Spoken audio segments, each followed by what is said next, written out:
யாராவது அப்படியே ரொம்ப ஒல்லியா இருக்கவே கூடாது. டிபி வந்த மாரி இருக்கான் பாரு. இந்த மாரி சொல்லியே டிபி எல்லாம் வந்து அப்படியே பெரிய விஷயமா பயம்படுத்தி யாரையும் வெளிய சொல்ல விடாம பண்ணிடுறீங்க.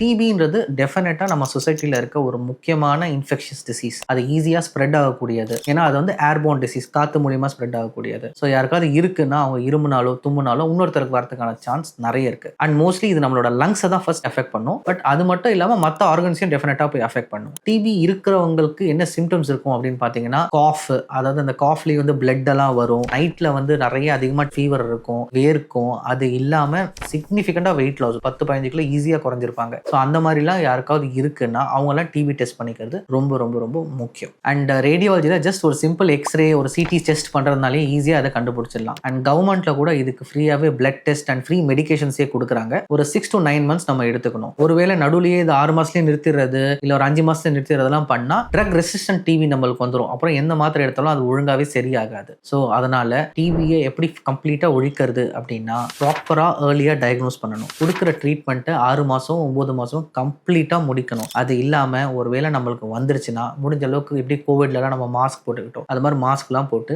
நம்மளையும் நம்மளை சுற்றி இருக்கவங்களையும் நம்ம வந்து பாதுகாத்துக்கணும். ஸோ இந்த இன்ஃபர்மேஷன்லாம் உங்களுக்கு யூஸ்ஃபுல்லாக இருக்கும்னு நினைக்கிறேன். Be aware, take care.